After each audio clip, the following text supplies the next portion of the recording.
नमस्कार मेरे प्यारे साथी और मेरे प्यारे मित्रों, स्वागत है आप सभी का आपके अपने चैनल में जिसका नाम है सुजाता के। तो चलिए अभी बहुत बड़ी इन्फॉर्मेशन लेकर के जो कि STET 2024 से रिगार्डिंग कुछ सवाल है जो आप लोगों के मन में चल रहे थे, जिसमें पहला सवाल है आपका कि उसमें एज ग्रुप क्या होगा, और दूसरा सवाल था कि क्या अपीयरिंग वालों को मौका मिलेगा, और तीसरा सवाल ये था कि एज में मिलेगी छूट, चौथा था कि सब्जेक्ट कॉम्बिनेशन क्या होना चाहिए, पांचवा था कि फी स्ट्रक्चर क्या होगा, और छठा था कि प्रिपरेशन कैसे करें, यानी पेपर 1 जो 9th-10th है और जो 11th-12th है, तो इन सब्जेक्ट्स का प्रिपरेशन कैसे होगा। तो ये सारे सवाल के जवाब आपको मिलेंगे मेरे इस वीडियो में, तो चैनल पे बने रहिए और जानकारी के लिए मेरे चैनल को सब्सक्राइब कर दीजिए। तो चलिए शुरुआत करते हैं और आपके जितने भी क्वेश्चन है उसकी जानकारी आपको मैं 1 बाय 1 स्टेप बाय स्टेप देते जाती हूँ।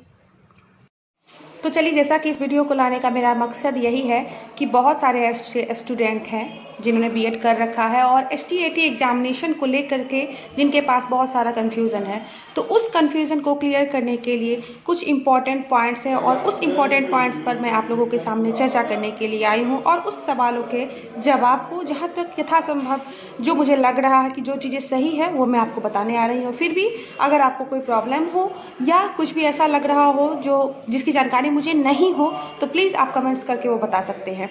तो सबसे पहले जो है हम लोग बात करने जा रहे हैं STET का एग्जामिनेशन जो 2023 के दिसंबर महीने में जिसका नोटिफिकेशन आ चुका है और जिसके फॉर्म अप्लाई की डेट शुरू हो चुकी है और जो कि 2 जनवरी तक रहेगी।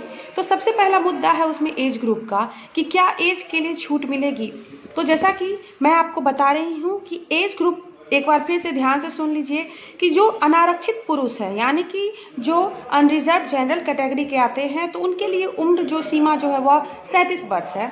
तो इसके लिए एक और चीज़ मैं स्पष्ट कर दूं कि जैसा कि नोटिफिकेशन में लिखा गया है कि जो आवेदक है वो भारत का नागरिक होना चाहिए, डोमिसाइल जो है वो ख़त्म कर दिया गया है। तो ये 37 वर्ष उन सभी के लिए है जो बिहार के जनरल स्टूडेंट्स हैं उनके लिए भी, और जो बाहर में किसी कैटेगरी से भी आते हैं यानी आउट ऑफ बिहार से अगर कोई कैटेगरी से भी वो बिलोंग करते हैं तो उनकी गिनती जनरल में ही होती है। तो पहला ही उनके लिए 37 वर्ष है। दूसरा है अनारक्षित महिला। तो महिला के लिए जो है जो अनारक्षित है यानी कि हर कैटेगरी की महिला जो हो गई वो 40 वर्ष उनकी उम्र है। उसके बाद जो पिछड़े वर्ग में पुरुष और महिला आते हैं उनकी भी उम्र सीमा जो है वो 40 वर्ष है। अति पिछड़ा वर्ग में पुरुष और महिलाएं भी 40 वर्ष है। अब अनुसूचित जाति और जनजाति की बात कर ले यानी SC और ST की पुरुष एवं महिला दोनों के लिए उम्र सीमा जो है वो अधिकतम 42 वर्ष दी गई है। और ये जो है वो 1/8 शायद है 1 अगस्त 2024 के अकॉर्डिंग या 1 अक्टूबर के अकॉर्डिंग, मुझे नहीं दिख रहा है स्पष्ट इसमें। तो यहाँ पे जो उम्र सीमा है उसके लिए मैंने आपको क्लियर कर दिया। अब रही छूट की बात, तो छूट नहीं मिलने जा रही है क्योंकि वो 2019 में और 2023 में जो STET का एग्जामिनेशन हुआ था उसमें छूट इसीलिए दे दिया गया था ताकि ये एग्ज़ाम जो है वो काफ़ी दिनों के बाद हुआ था। तो अब जैसा कि सुना जा रहा है बिहार बोर्ड के द्वारा कि ये STET का परीक्षा जो है वो हर एक साल में 2 बार आयोजित किया जाएगा, इसीलिए छूट मिलने का कोई भी आसार नहीं है। चलिए, दूसरा मुद्दा है हमारा कि क्या अपीयरिंग वालों को मौका मिलेगा। तो नहीं, बिल्कुल भी मौका नहीं मिलेगा क्योंकि देखिए अपीयरिंग वाले को मौका नहीं मिलना, अगर ऐसा कुछ चांस होता तो जैसा BPSC TRE 2 में एग्ज़ाम जो लिया गया तो उसमें अपीयरिंग वालों को मौका मिलता तो इसमें कुछ चांसेस भी बनते हैं। लेकिन मैं आपको बता दूं कि STET वालों ने कभी भी अपीयरिंग वालों को मौका नहीं दिया है। वो मौका इसलिए वो नहीं देते हैं क्योंकि उनका मानना है कि इससे जो है वो रिजल्ट प्रभावित होता है। तो बिल्कुल भी STET अपीयरिंग वाले जो भी हैं उनको मौका नहीं मिलेगा। और आयोग उनका कहना भी है, बिहार बोर्ड का कहना भी है कि जब एग्जामिनेशन साल में 2 बार आयोजित किया ही जाएगा तो मौका देने से कोई फ़ायदा नहीं है अपीयरिंग वालों को, अगली अपने परीक्षा की तैयारी करें। और 2019 में भी ऐसा ही हुआ था, कुछ स्टूडेंट्स ने जो 18-20 सेशन वाले थे उन्होंने बहुत मांग की थी कि उन्हें मौका दिया जाए, तो लेकिन उस समय भी मौका नहीं दिया गया था उस समय, जिसमें हम लोग भी शामिल थे। तो इसीलिए मौका मिलने का कोई सवाल ही नहीं पैदा होता है। तीसरा है एज में छूट मिलेगी। तो वो मैंने आपको बता दिया कि एज में छूट नहीं मिलेगी क्योंकि ऐसा सरकार ने अभी तक कोई अनाउंसमेंट नहीं किया है। अब बात आ रही है सब्जेक्ट कॉम्बिनेशन की। तो सबसे महत्वपूर्ण है सब्जेक्ट कॉम्बिनेशन। इसके लिए मैं अपनी पिछली भी कई वीडियो में बता चुकी हूँ, सब्जेक्ट कॉम्बिनेशन होना बहुत ज़रूरी है। ये आपके नोटिफिकेशन में स्पष्ट लिखा हुआ है जिसका वीडियो मैंने अपलोड किया था। इससे पहला जो मेरा वीडियो है वो उसी में है और उसमें मैंने स्पष्ट तरीके से ये बता दिया है कि सब्जेक्ट का कॉम्बिनेशन क्या होना चाहिए।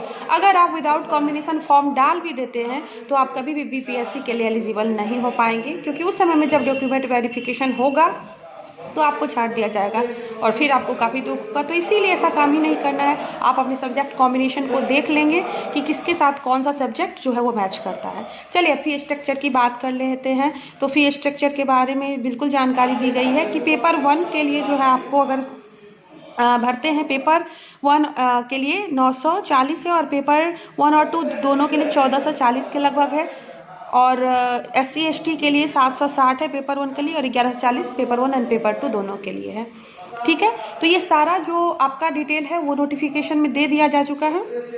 अगर आपको नोटिफिकेशन का जो है PDF चाहिए तो आप मेरे टेलीग्राम ग्रुप को ज्वाइन कर ले, वहाँ पे ये मैंने डाल रखा है, आपको आसानी से मिल जाएगा और फिर आपको सारी चीज़ें पता चल जाएगी। चलिए अब है फी स्ट्रक्चर की बात हो गई। अब प्रिपरेशन की बात आ रही है कि हम तैयारी कैसे करेंगे STET के लिए 9th 10th और 11th 12th यानी पेपर 1 और पेपर 2 की।